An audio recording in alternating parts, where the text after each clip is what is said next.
Welcome back to The Explainer. Today, we're jumping straight into a fascinating journey to demystify one of the most universal human experiences out there, musculoskeletal complaints. Seriously, if you've ever dealt with an aching knee, a stiff shoulder, or swollen fingers, you know exactly how frustrating it can be. But have you ever stopped to wonder how a doctor actually figures out what's causing it? Well, we are going to break down the exact clinical approach doctors use to decode the mystery of joint pain. I kind of want to frame this whole clinical evaluation as a medical detective story. Musculoskeletal complaints are incredibly common, right? They account for a massive portion of doctor visits, and yet they are also some of the most confusing patient presentations to deal with. I mean, pain in your ankle could be a torn ligament, it could be a crystal buildup like gout, an autoimmune attack, or literally even an infection. So to solve the case, we've got to look for clues, gather evidence, and follow a really strict logical methodology. Okay, let's dive into this. Here's our roadmap for solving the case today. We'll cover the joint pain mystery, articular or periarticular, mapping signs and symptoms, patterns of joint distribution, and finally, identifying the suspects. Section 1. The joint pain mystery. Time to define the problem. Our very first step as medical detectives is defining the scene of the crime when a patient presents with pain. The quote here highlights the first major challenge in our detective work, realizing that what feels like joint pain isn't actually always inside the joint. Patients will come in saying, my shoulder joint hurts, but statistically speaking, disorders outside the joint are much more frequent. This common confusion means we absolutely have to strictly define our anatomical boundaries before we go jumping to any conclusions about arthritis.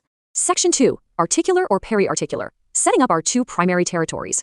To draw those boundaries, we need to zoom in anatomically. First up, we have our articular structures. These are the components located strictly inside the joint proper. We're talking the bone ends, the synovial membrane, the cartilage that cushions the bones, and the capsule that encloses the whole thing.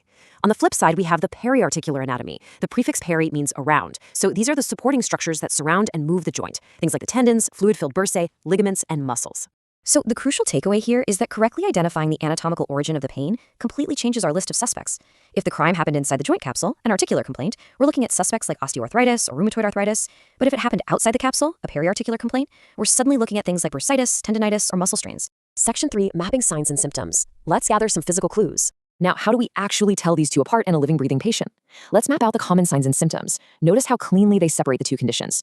For articular issues, the painful site is usually diffuse. It feels deep inside. Periarticular pain, on the other hand, is highly localized. You can often point to the exact tender spot. Swelling is also super common in articular diseases because the whole joint capsule fills with fluid. But it's pretty uncommon in periarticular issues unless, a specific bursa happens to be inflamed. But honestly, the absolute most vital clue here is how the pain responds to movement. Let's break down active versus passive movement. Think of the joint like a door. The cartilage and bone are the hinges, while the muscles and tendons are the person pulling the door open, right? If the hinge itself is completely rusted and broken, an articular problem, moving that door is going to grind and hurt no matter who opens it. That means the pain limits both active movement by the patient and passive movement by the doctor. But if the person pulling the door just has a torn muscle, a periarticular problem, it only hurts when they actively pull. If the doctor passively swings the door for them while their muscles are totally relaxed, it's actually relatively painless. Section 4. Patterns of joint distribution. Tracing the footprints. Okay, so once we confirm the hinge is broken, we start looking at the footprints of the pain. What's really fascinating here is how different diseases leave completely unique footprints, especially in the hands, and how that helps us determine potential causes. Take rheumatoid arthritis, an inflammatory autoimmune disease. It's symmetrical. It usually affects many joints on both sides of the body at the same time. It specifically targets the middle and base knuckles, the PIP and MCP joints, but it entirely spares the very tips of your fingers, the DIP joints. Contrast that with osteoarthritis, a degenerative wear and tear disease. It actually loves those distal fingertip joints, but it spares the base knuckles.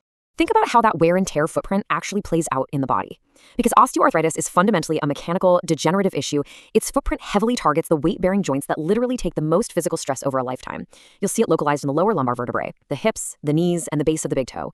It's a totally different map than the systemic, symmetrical inflammation that we see in rheumatoid arthritis. And of course, other diseases have their own calling cards too.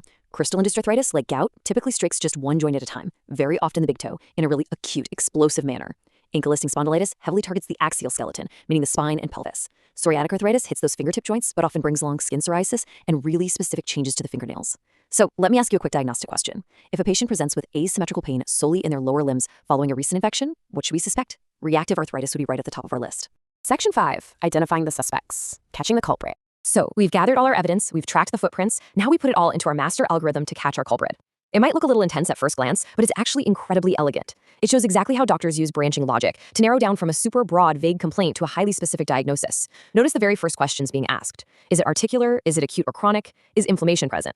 Based on the answers, the flowchart branches left or right, literally eliminating dozens of wrong diagnoses at a time until you land perfectly on the exact condition.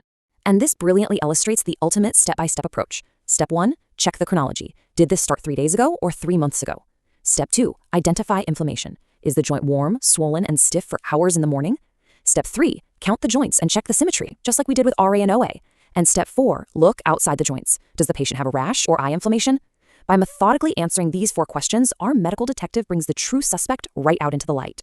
We have covered a ton of ground today, moving from the basic anatomy of a joint all the way up to navigating advanced diagnostic algorithms. You now know the difference between articular and periarticular pain and how different diseases leave very unique footprints all across the body. So I'm going to leave you with this. Next time you or a loved one feels a mysterious ache or pain, will you be able to clinically classify the scene of the crime? Use this structure to guide your thinking. Thanks for joining me on The Explainer today, and keep that curiosity sharp.